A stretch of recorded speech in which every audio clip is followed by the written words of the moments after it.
Oke teman-teman, kembali lagi dengan saya. Di video kali ini kita akan merakit sebuah PC dan menginstal ulang sebuah Windows dengan flash disk pernah kita buat kemarin dengan Rufus kemarin ya. Oke, untuk alat yang kita gunakan yaitu Obeng Plus ya. Dan untuk bahannya itu ada berupa motherboard. Motherboard adalah komponen utama dalam sebuah komputer yang berfungsi sebagai pusat penghubung antara berbagai komponen lainnya. Jadi bisa kita bayangkan motherboard adalah sebuah papan sirkuit besar yang menjadi fondasi bagi seluruh komponen komputer. Yang kedua yaitu ada CPU atau Central Processing Unit atau sering disebut sebagai prosesor. Ini adalah sebuah otak dari sebuah komputer. Fungsinya itu untuk mengeksekusi instruksi. Jadi CPU ini bertanggung jawab untuk menjalankan semua perintah yang diberikan kepada komputer. Selanjutnya itu ada sebuah RAM. RAM yaitu bisa disebut juga random access memory, itu sebuah semacam memori sementara pada komputer yang digunakan untuk menyimpan data yang sedang aktif digunakan oleh program dan aplikasi. Sebelum itu, pastikan RAM beserta CPU kalian support dengan motherboard yang akan dipakai. Contohnya seperti ini, saya memakai motherboard yang support dengan CPU Intel Core i5 dan RAM DDR3. Kalian juga bisa mengetahui cocok atau tidaknya di spesifikasi motherboard tersebut. Oke, selanjutnya di sini saya memakai penyimpanan NVMe atau SSD NVMe karena SSD ini adalah jenis penyimpanan data solid state yang jauh lebih cepat dibandingkan SSD SATA tradisional.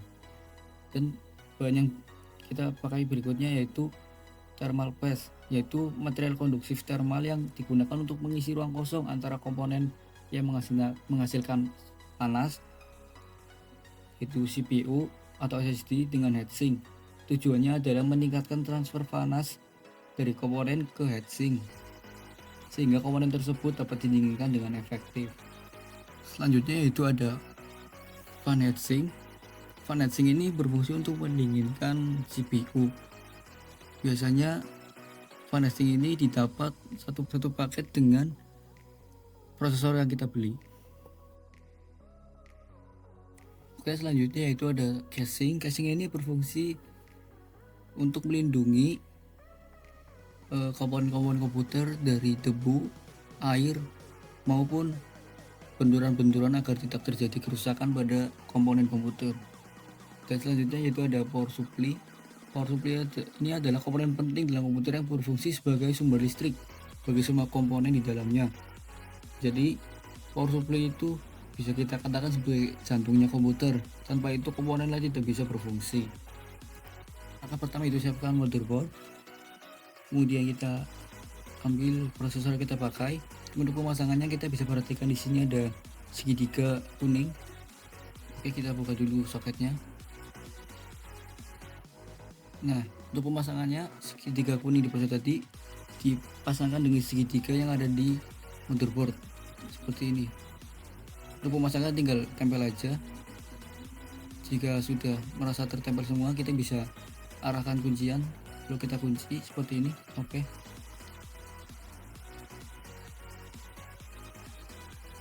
Kemudian kita siapkan juga RAM. Kita pasangkan RAM ini di soket RAM ya. Ini ada soketnya, ada dua. Kita bisa pakai salah satu aja. Untuk pemasangannya kita bisa lihat cekungan yang ada di RAM dan cekungan yang ada di motherboard. Kita bisa paskan ya. Kita buka dulu sebelumnya. Kita pasangkan. Setelah rata kita bisa tekan kedua sisi sampai bunyi klik. Terus kita pastikan kunci. Selanjutnya kita pemasangan SSD NVMe. Untuk pemasangan ini kita lihat cekungan juga seperti SSD RAM. Kita bisa lihat cekungannya. Seperti yang di soket juga ada cekungan, kita bisa paskan. Kita tinggal masukkan. Jangan lupa untuk ujung satunya kita baut menggunakan obeng. Selanjutnya yaitu kita pemasangan heatsink.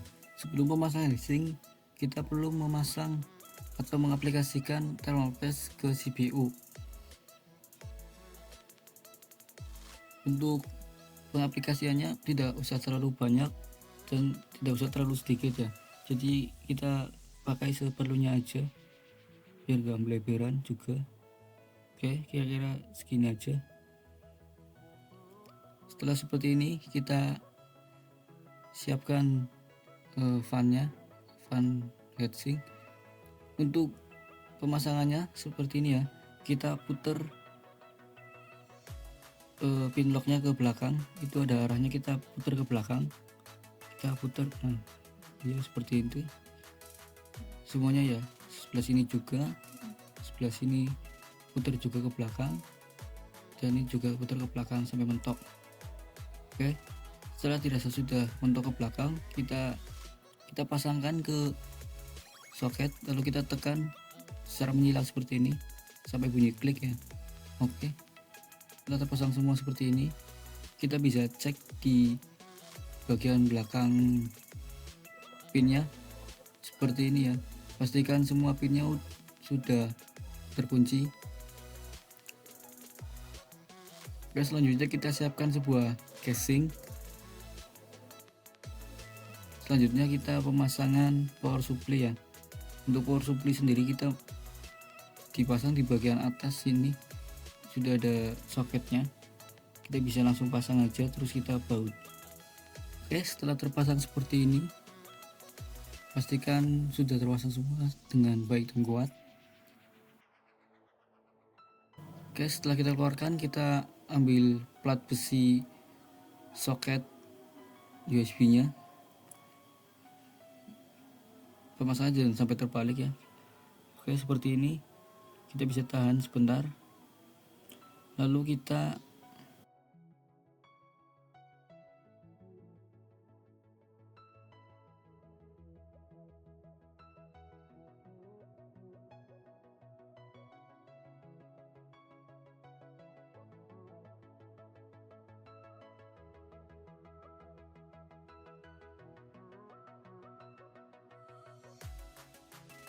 pasangkan kabel fan heatsink ya, kita pasangkan di sebelah sini, ambil papan motherboardnya.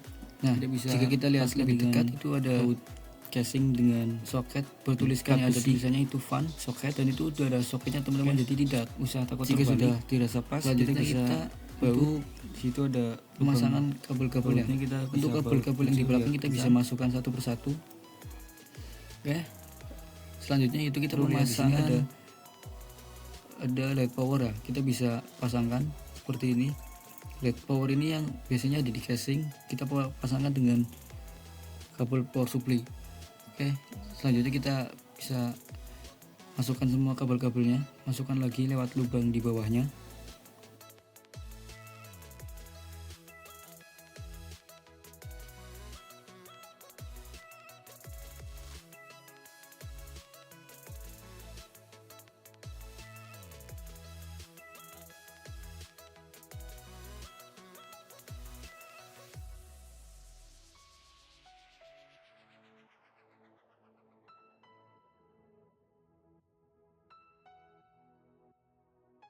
Oke, setelah seperti ini, kita selanjutnya pemasangan kabel 12 pin ya.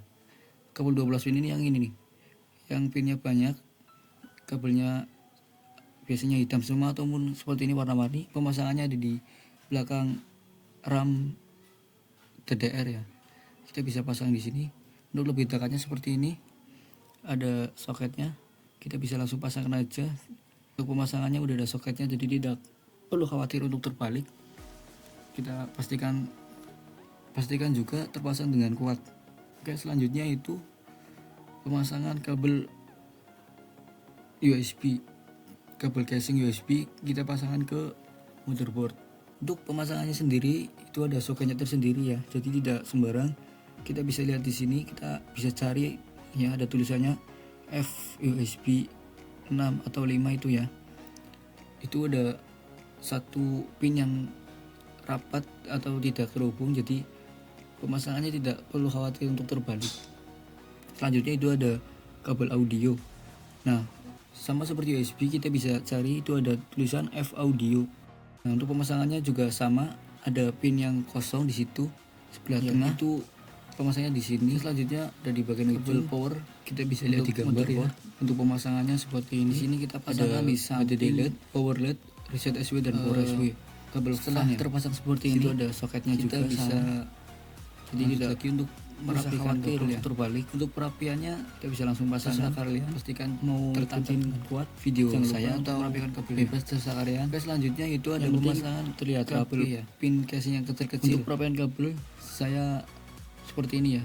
Jadi kita masukkan terus kita yang tidak terpakai kita masukkan ke lubang-lubang tadi. Jadi lumayan lah terlihat lebih rapi dari sebelumnya. Oke, setelah dirasa sudah terpasang semua, kita bisa tes dengan power supply, lalu kita nyalakan powernya. Jika si heatsink ini nyala, berarti komputer kalian untuk jalur powernya sudah selesai ya, udah benar semua. Selanjutnya kita bisa pasang penutup casingnya. Sudah terpasang, posisi sudah dirapit. Selanjutnya kita memasang untuk monitornya seperti HDMI sama powernya. Lalu HDMI tersebut kita pasangkan ke PC. Oh iya, PC juga kita colokan untuk USB keyboard, mouse, power supply juga, dan juga HDMI yang tadi ke monitor. Lalu setelah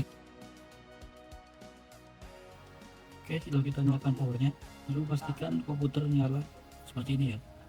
Selanjutnya akan menginstal ulang Windows. Jadi install ulang Windows adalah proses untuk memulihkan sistem komputer ke konfigurasi aslinya. Proses ini dapat membantu memperbaiki masalah perangkat lunak seperti kinerja sistem yang lambat atau infeksi malware atau terkena virus. Oke, selanjutnya kita siapkan flash disk yang berisi bootingan kita kemarin, Windows kemarin. Kita tancapkan ke PC, lalu kita tekan tombol power. Selanjutnya kita masuk ke halaman Windows. Setiap komputer biasanya berbeda-beda. Untuk PC ini kita pakai tombol delete untuk masuk ke BIOS seperti ini. Oke, setelah itu kita masuk ke menu boot, lalu kita pilih ke menu boot option, kita pilih nomor pertama, kita enter, lalu kita pilih flash disk kita, nama flash disk kita ya. Setelah itu kita bisa pencet F10 untuk save and check, kita klik yes, kita tunggu. Oke, setelah tampil seperti ini adalah menu untuk memilih bahasa. Kita di sini pakai bahasa Inggris, kita bisa langsung next atau kalian bisa pilih bahasa lainnya ya, tinggal pilih. Oke,